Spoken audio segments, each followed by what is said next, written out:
Welcome to Marketing MASH, brought to you by themarketingscope.com. So listen, guys, this is our weekly show, The Marketing MASH, and I'm Eric with The Marketing Scope. We have contributing writers, all three of the lovely individuals with us today. We have Brian Fonzo, a man who needs no introduction in the civilized social media world. He's a podcaster. He's a live video expert. He's a lot of things. He's no guru, though, right? No guru. And I'm just a big fan. Big fan. God. We have Daniel Newman, contributing writer for Entrepreneur, Forbes, The Marketing Scope. I think he's contributing writer for chimichanga.com now, and a few other bad foodie blogs. We have someone jumping down the video for Shelly. Dan is also the CEO on the media division of V3 BroadSuite.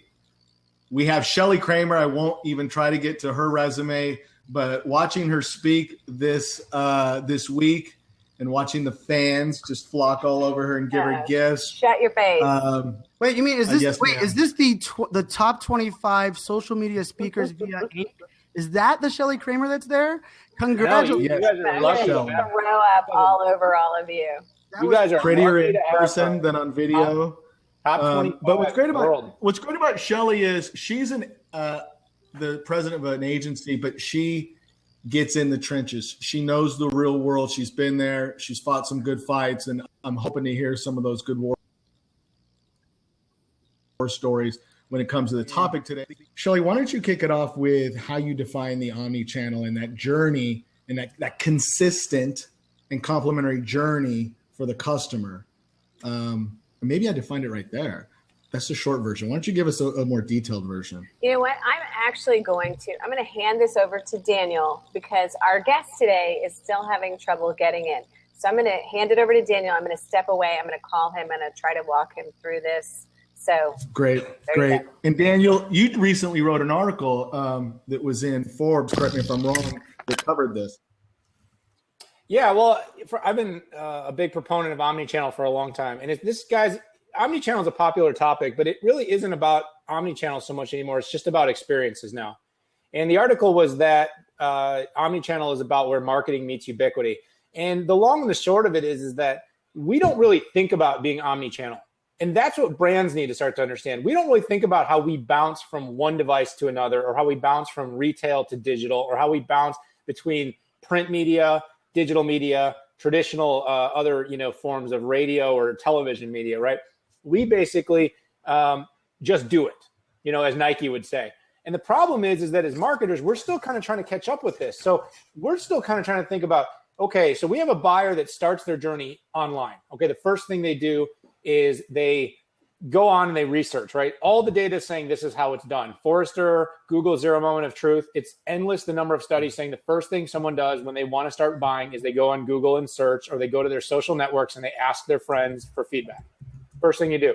So if you're a brand, you're going, okay, first thing that happens online, what do you do about it? There's content, there's social, there's digital, there's engagement, there's hugs, right? Digital hugs and eyeballs, right, Brian?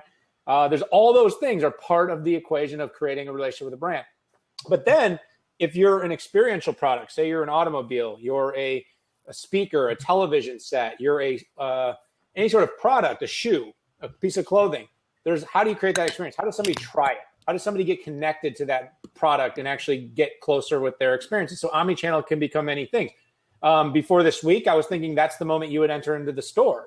You would go to the dealership. You would show up at Best Buy or wherever and look at that television screen. With the growth of 3D and VR, nowadays you can almost create those experiences in a digital footprint in a digital place.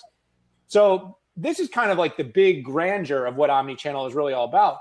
But in the long and the short of it is what omnichannel is really about is the fact that our engagement and experience with products and services happen in many different places.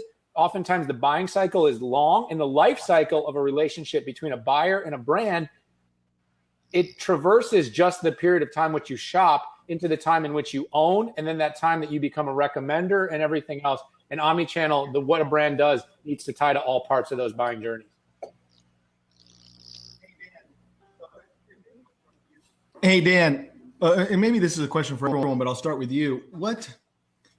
What's a channel that you see that gets neglected quite a bit that kind of makes you cringe a little bit when it comes to the omni channel? I mean, what's one vehicle? Well, I don't know that I would say that it just gets missed out a lot.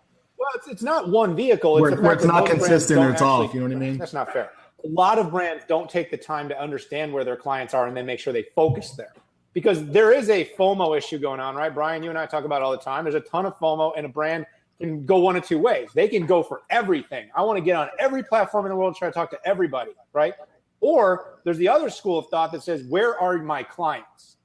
And that's the number one opportunity that data provides us today, is that we can truly understand where our clients are. I can't tell you how many people have said to me, email marketing is dead. And Eric, I know you want to fall out of your freaking chair when I say that, because you are in the business of building demand, right? And email is the source. And marketers, B2B marketers, come to the Marketing Scope and say, I want emails. I need emails. But I'll have brands tell me, no email. We want to build community in social. And I say, wait, you got 70,000 emails and you don't want to talk to these people? No. We want to go in social media. Well, I would say the biggest neglect is that we actually know where our customers are and we don't focus on them. The next biggest neglect, or maybe the worst of all neglect, is we don't have a clue where our customers are and we're just going to spray and pray. But that might be the biggest omnichannel problem. The reason that we don't have a clue where the customers are is because we're not willing to listen first.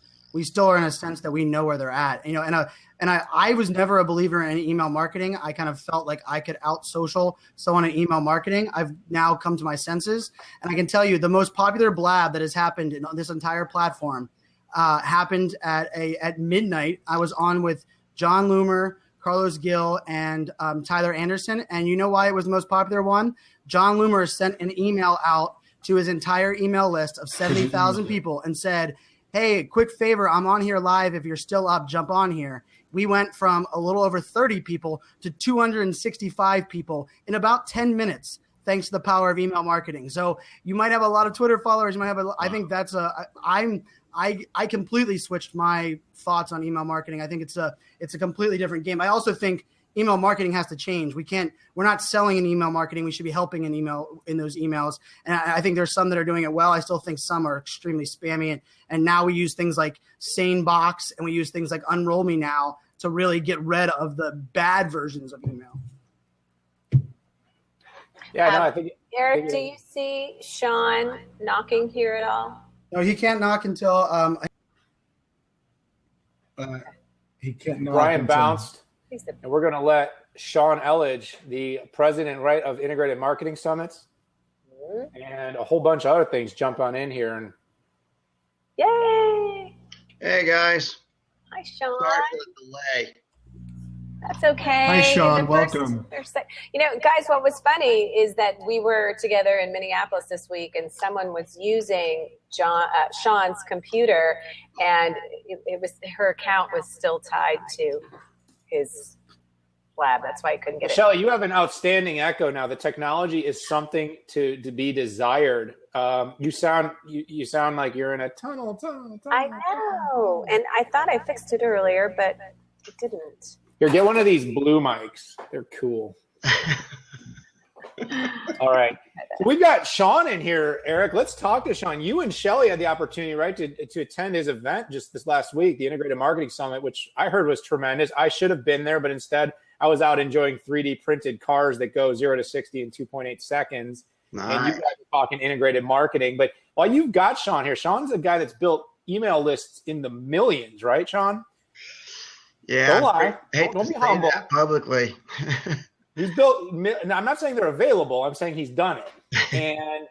And with that talent, though, you've seen it go from email to a lot of other ways people want to be communicated with. So, you know, I want to hear your thoughts as a guy who writes a lot about omnichannel. Eric, you mind if I just bust a question at him? So talk to us a little bit in this great community of people here on Blab about how you've seen the evolution go from lead gen and inbound and email being the center of it all to this more omni-channel and integrated marketing. And maybe talk a little bit about the misnomers, because I remember you saying something about the difference between multi-channel and omni-channel, for instance, people not really understanding what omni-channel is versus multiple channels of marketing.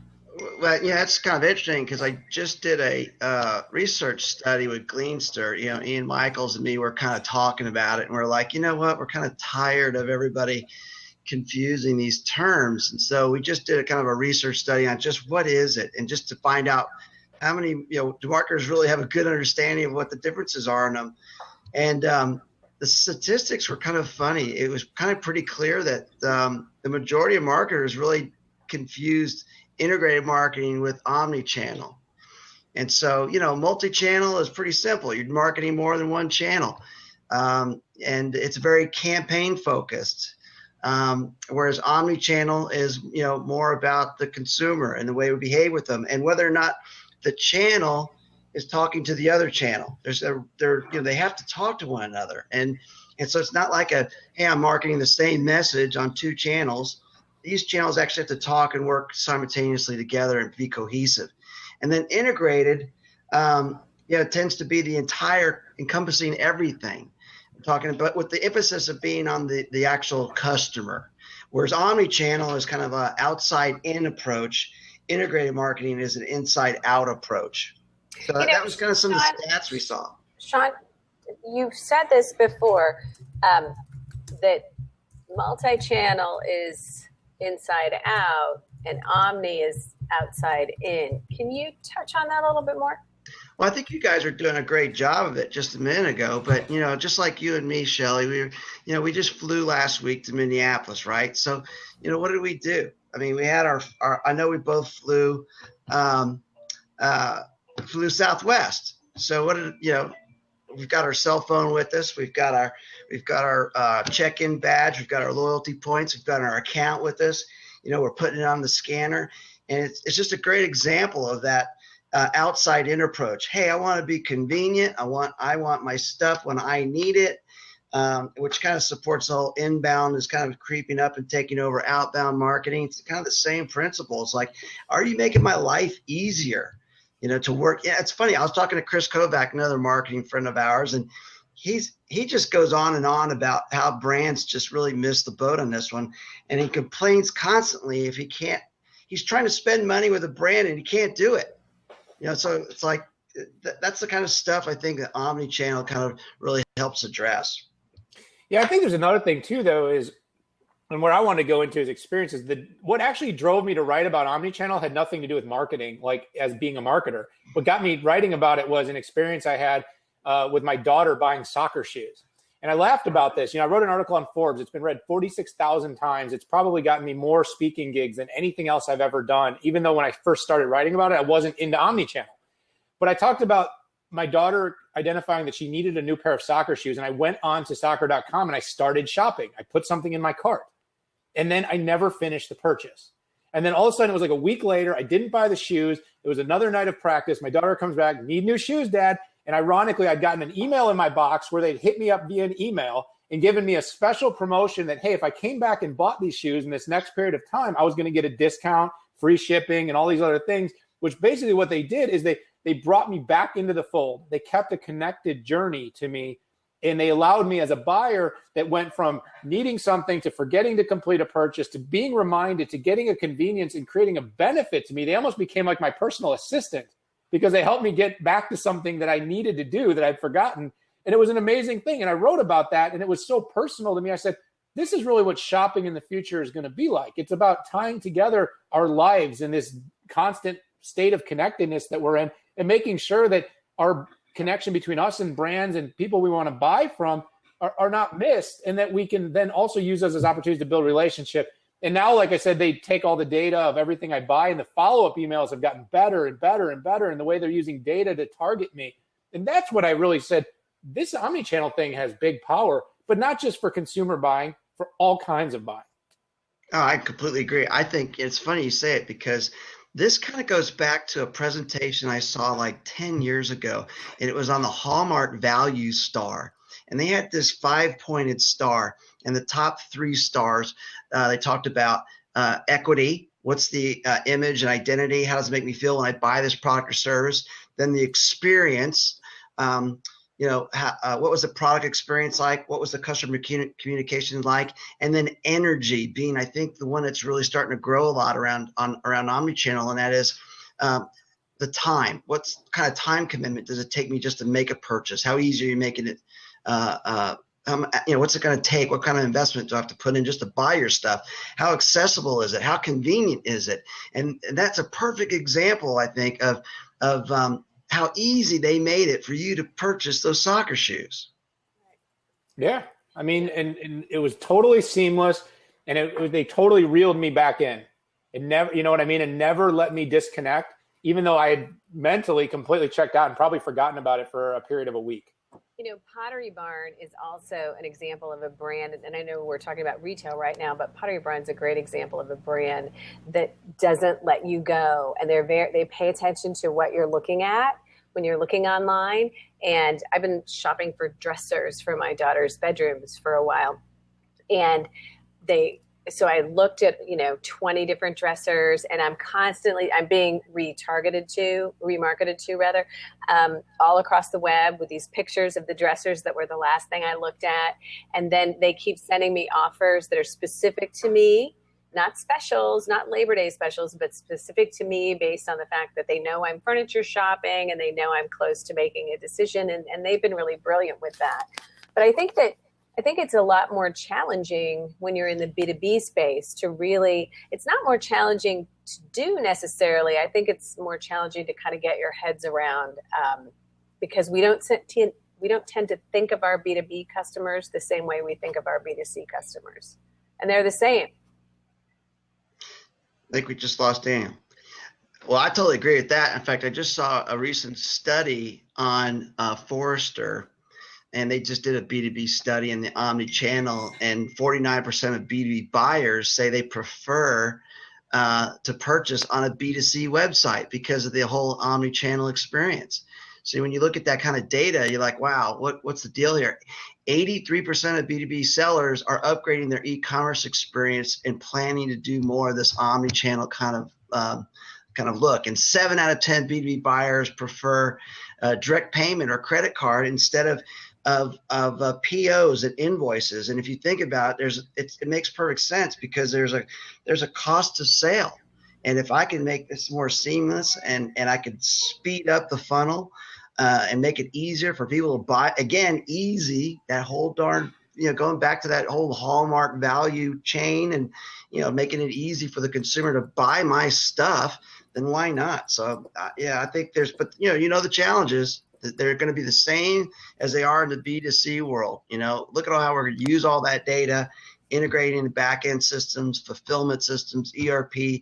It's just a little bit tougher, I think, in the B2B space. And you also have channel conflict because, I used to work for Eloqua, and so I was constantly on the partner team or the business development team. And, there's always that conflict of channel. And so when you got all these B2B companies that are selling through a distribution network or wholesale network, now all of a sudden, how am I going to handle that? And how are my partners going to handle that? So I think that's probably one of the things slowing down the B2B space. Well, I'm curious there's a little bit of contradiction. And hi, Shawn, nice to see you. I think, is there a little bit of contradiction? Because I believe I'm omnichannel. But there's a little bit of this idea where we say, be great in a few places rather than good everywhere. And then we tell people, content is king and make sure you're posting everything everywhere. And omnichannel is making such a difference. So I think it does feel a little bit, I'd say, contradictory in some senses. And I think that might struggle for a lot of people, especially I'd say a startup, even a B2B startup, when they say, I can't be everywhere. But then if omnichannel is where it's at, I even got in this argument in a Chris Brogan post this week on just really live streaming. He doesn't believe in live content. He prefers content so that his audience can get it when they want it. And I made the argument that the reason that I love this is you can get it and engage and help shape the content when it's live, but it also is recorded and then upcycled into multiple pieces of content that they consume whenever they want. So I call it kind of like the on-demand generation. We want it where we want it, when we want it, and we want it now. But I'm curious from a standpoint of that contradiction where we say, be great in a few places, but yet embrace omnichannel. Well, from my perspective, I think it's, knowing where, I don't think omnichannel means you have to be everywhere. I think you just have to pick the right channels and which ones make sense. So, so I'm kind of agreeing with you, but I guess you've got to figure as a marketer, hey, what are the 3 channels I'm going to plan on? Is it mobile? Is it email? Is it online? Is it the website? So if that's the case, it's a little bit more channel centric than I'd say an integrated campaign solution is.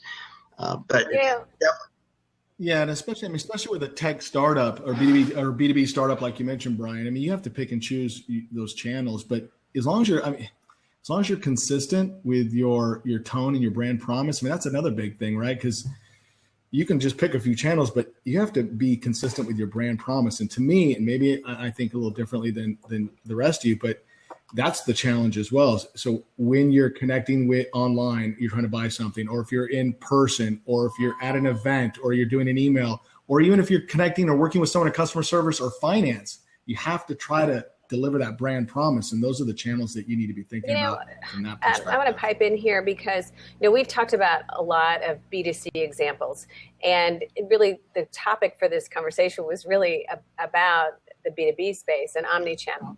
And, I see, I had a conversation with one of our clients this morning.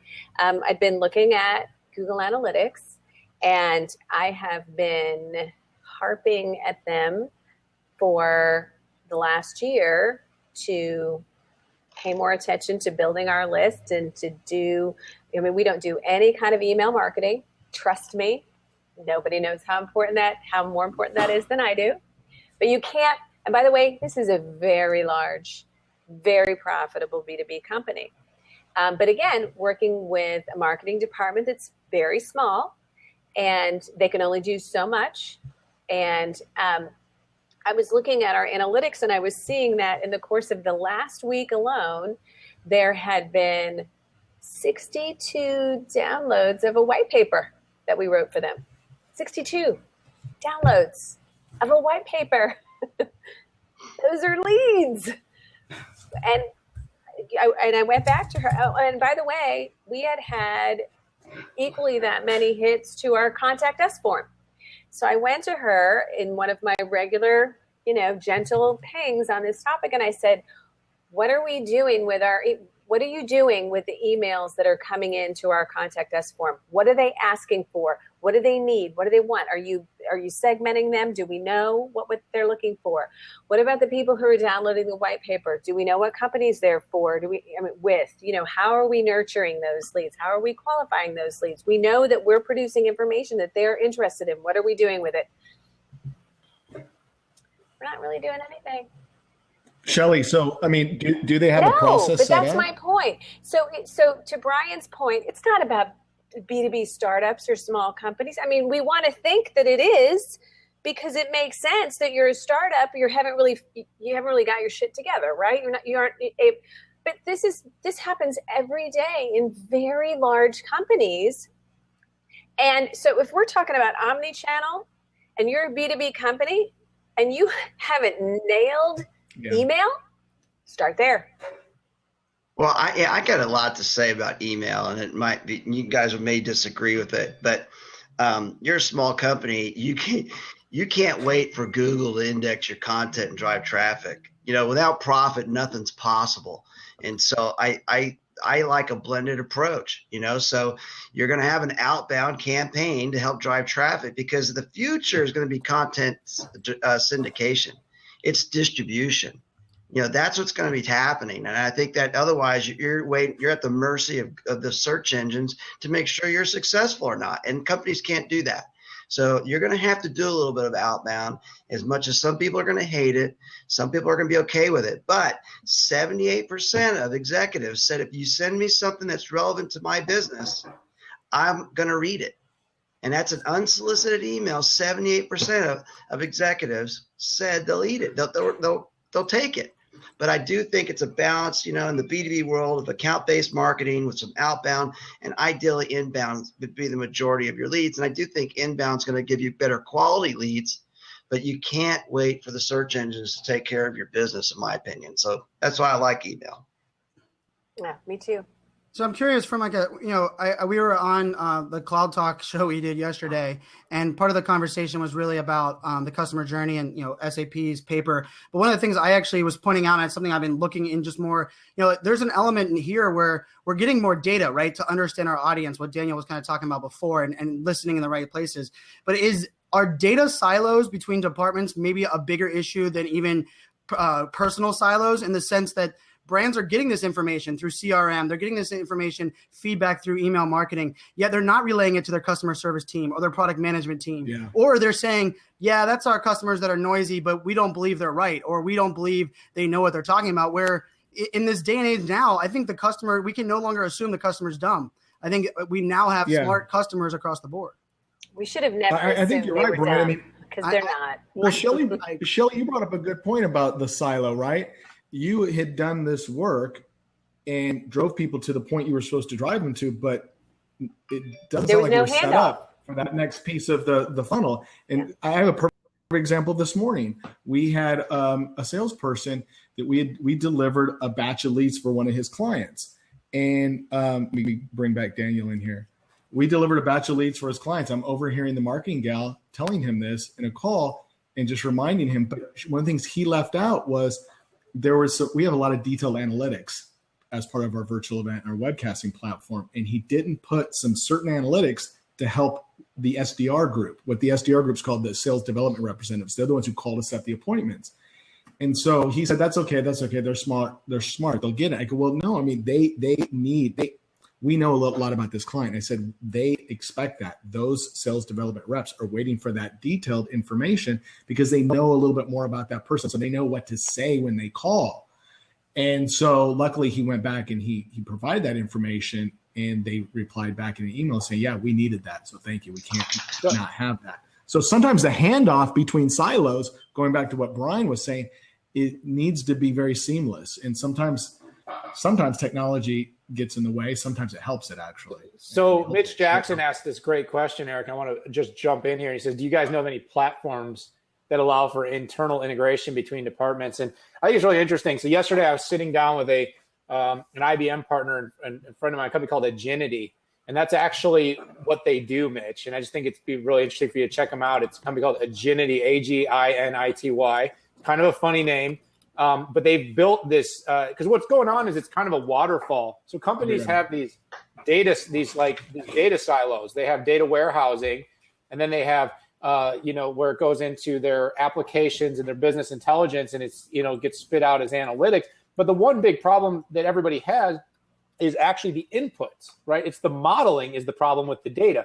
All the data business intelligence solutions today, basically, you spend so much time building a model, and then you spit it out, and then you come back and say, I want to change one variable, and you have to literally blow up the whole system to start over. It's not like you can go back and in a lot of the things we use in tools, and you make one little change and it spits out something new. And that's because you're weaving together these various data warehouses and silos into a tool. So it was really interesting because that's Mitch, that's it. This company is kind of the first ones doing it, and they've nailed some really big corporations on that itself, the fact of tying these silos together. So not to do a little commercial for a technology, but there are companies out there that actually are thinking about exactly what Brian asked, which is the problem is that there's. Well, I'll add to that. I mean, Shawn, at your conference just 2 days ago, you had a speaker, and I have his card right here because I forgot it. It's Troy Burke, CEO of Right On Interactive.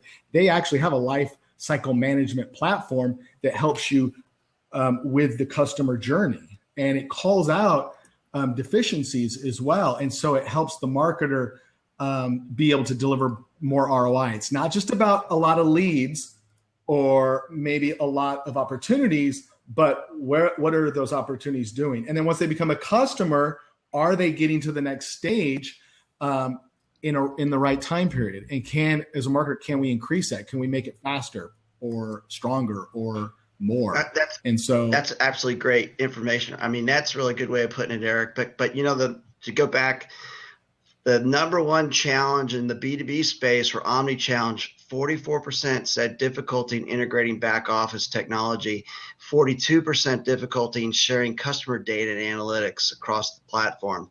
So that's the big hurdle on regards to the data. But interestingly, the CMO that spends more money, in fact, let me look at the stat here. I saw it. The CMO leaders that are 1.7 times more likely than average firms to regularly use more than 5 channels in integrated communications. But the top performing CEOs or CMOs are twice as likely to tie marketing objectives to the entire customer life cycle. So I thought that was interesting. They're twice as more likely to tie the marketing objective to the customer life cycle. So having a platform, to automate your lead gen, great. But how am I using that same platform to manage my customer life cycle, and how am I moving someone from awareness to consideration to purchase to repeat purchase to brand advocacy? That's the name of the game, because that's where our revenue is going to be coming from. Well, marketing. Well, I have a question for one or all of you. I mean, how many clients have you worked with, or companies you've worked with, that spend so much time on bringing in net new clients that they tend to spend less time on bringing those clients to the next level, or to make them advocates or champions, or to go deeper, wider? I mean, well, the data, this is where the data is clear. And, Shawn, you've got some great statistics. I'll throw out mine. 6 times more expensive to acquire a new customer than to maintain the customers you have. And you're 75% more likely to sell something else to the customer you already do business with than selling that to a customer net new. So when you're thinking about your marketing, right, and you spend most of your time and most of your life cycle marketing efforts actually go to marketing to new people, the content you're creating, the marketing campaigns you're creating. I actually was thinking about this the other day, and I wrote my article on Forbes this week. I write one every week, was actually called Why Brands Need to Take on Life Cycle Marketing. So I'm thinking about this all day long, is how do you keep marketing to the customers you already have? It's like, I said your data set looks something like this. You have 6 products you sell, and you're selling 1 product to that customer. That means every one of those customers likely has an opportunity to buy 5 more products from you, and they're 75% more likely to buy 1 or all of those things from you than those net new customers you're running around chasing. But what does every business leader and sales leader out there do? They're sitting there pounding the chests of their salespeople going, find more customers, bring in more leads. And if that effort from the top down of marketing was invested in putting into selling more to the customers you have, you could cut a ton of pain and suffering out and a ton of costs. Because another thing we're not even talking about when we say 6 times more expensive, you're not thinking of the cost of onboarding, the cost of supporting, the cost of getting that customer back to advocacy. Because at some point, that customer that you lost is probably not only hurting you, not only not spending with you, but they're actually hurting you because they're no longer telling people that they're a customer and telling people that they should consider buying from you. So it is very interesting. Don't know. Yeah. Or they don't know, Daniel. And I'll tell you, to leapfrog off of this post, off of this comment rather, what happens is that in the consumer's mind, we're buying so many things from so many different sources. We don't even know who we're buying for. We just click the buy button, okay? And B2B buyers are no different. We have a client who sells aluminum bleachers to businesses, to churches, to schools, to community centers, to municipal organizations. And one of the things that I was doing when I was talking with him about his customer life cycle is I said, so what happens after somebody buys? What happens? And he said, well, we send them an email and they say, here, your shipment is on the way and here's the tracking number and thanks so much for your business. And I said, what else? Nothing. That's it. Do you ever email them again? And I said, let's talk about what else you sell. So you sell those really cool, all these different kinds of bleachers, but you sell basketball flooring and basketball goals and soccer equipment. And do they even know you sell this stuff? Probably not, because we don't tell them. And so what I think happens, and what I think that is a real danger for B2B businesses, is that we run the risk of being commoditized, because our people don't remember where they bought this stuff from. And they'll just Google basketball floors and find another vendor if we don't tell them that you trusted us with your bleacher purchase. You need to trust us when it comes to your basketball floor. And I know, Shawn, you have some thoughts on this, because one of the things that we talked about prior to this conversation, you said that 49% of B2B buyers prefer making work-related purchases on a B2C site because we like to hit the buy button. We don't want to talk to you. We don't want to talk to your salespeople. We don't want them to stop by and sell us crap. We want to hit the buy button. So when you think about a customer lifecycle with your B2B business, you have to think of how our consumers want to buy. You have to develop your website experience so that we don't get in the way of them when they want to buy. And then we have to continue to have a relationship with them after we sell them the bleachers or whatever it is we sell them. We have to keep talking to them because they are going to forget us. And Amazon is going to be kicking everybody's butts in the B2B space if you don't watch out. No. A lot of people. You don't believe that? You heard it right here. You heard it here. Statement. Bold statement. I was going to tell you, Shawn, I actually want Shawn to weigh in on that, what you just said too. But I think I quoted like 2 years ago, I did one of my live streams, not live, but I did a YouTube video. I said, the only thing worse than a bad customer experience is an average one. I said, because if you're either really good or you're really bad, because if you're average, then nobody remembers you. And I said, that is, especially in the B2B space, the absolute worst thing you can do is be forgettable these days. Because at least when you're bad, they're talking about you. And then it goes back to that old PR saying, right? Is there's no such thing as bad press. Because the brand that nobody talks about is the brand that ceases to exist. That's for sure. I always love the fact that, we get so caught up in product and functionality and why it's better, and then pricing and all that. But, those are all rational decisions. So, you get to those emotional decisions, and all of a sudden, energy and equity and experience. And all of a sudden, you know what? I kind of agree with you. I'd almost rather have a bad experience than a good one, because you can actually get proactive in how you dealt with it and look like a hero, So I think it's a pretty cool line that you just had there. It's pretty slick. Yeah, it's funny. Yeah, it didn't get me any speaking gigs. He's so by slick. The way, Shawn. He's so slick. Yeah. He's always looking for the next speaking gig. Yeah, we can I say this week. Always listen, marketing. ABC. Guys, we're past our mark a little bit. So do you guys want to close up with some profound and lovely statements? Well, can we not say that we're done? Because I put out a Facebook about this last week, and I said that the worst way to end a keynote speech is by saying, and that's the end of my presentation. Let's try that again. Yes. Let's do that over again, because I think we had some real truth bombs here by Shawn and Shelly. And then, of course, fans might have had the best question of all about the data silos. I love that. Yeah, those were good points. And thanks for sharing. And guys, remember, you can follow everyone here on Twitter to keep that conversation going. Thank you so much, Shawn, for joining in on your first Blab here with Marketing Mash. Right? Yeah, it's first for our series. Awesome. Thanks, guys, for inviting me. It was fun. Everybody, have a great holiday weekend. Yeah, we'll see you guys really soon. Hey, Shawn, don't hang up. I'm going to ask you a question. Okay. See you next week on the Marketing Mash. That's it for this episode of Marketing Mash. You can share your thoughts by following us on Twitter and Facebook. Subscribe to our podcast to keep up with the show. And of course, you can always find us by visiting themarketingscope.com.